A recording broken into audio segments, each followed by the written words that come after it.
Ата мен немере. Ертеде бір кәрі адам өмір сүріп, ол керең және мылқау еді. Стол үстінде отырса, оның тізелері дірілдейтін. Оған қасықты ұстау қиынға соғатын. Кейде сорпаны үстелге төгіп алатын. Немесе сорпа оның аузынан ағып кететін. Сол себептен оның ұлы мен келіні оған жек көрінішті қарайтын. Олар атаға үстелге отыруға рұқсат бермейтін. Оны пештің жанына отырғызатын. Оған қыш табаққа аздап тамақ салып беретін. Бұрышта отырып, үстелдегі басқа адамдарға көз жасымен қарап отыратын. Бір күні оның табағы қолынан түсіп шағылған еді.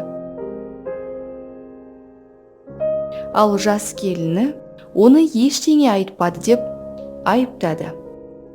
Келесі күні келіні ағаш табақ сатып алды.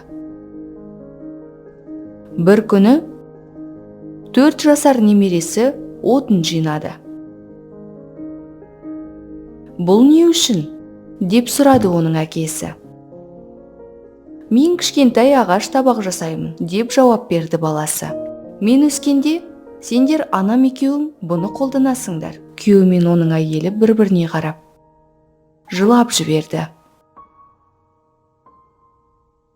Содан кейін олар атаны үстелге шақырып, бірге тамақтануға рұқсат берді.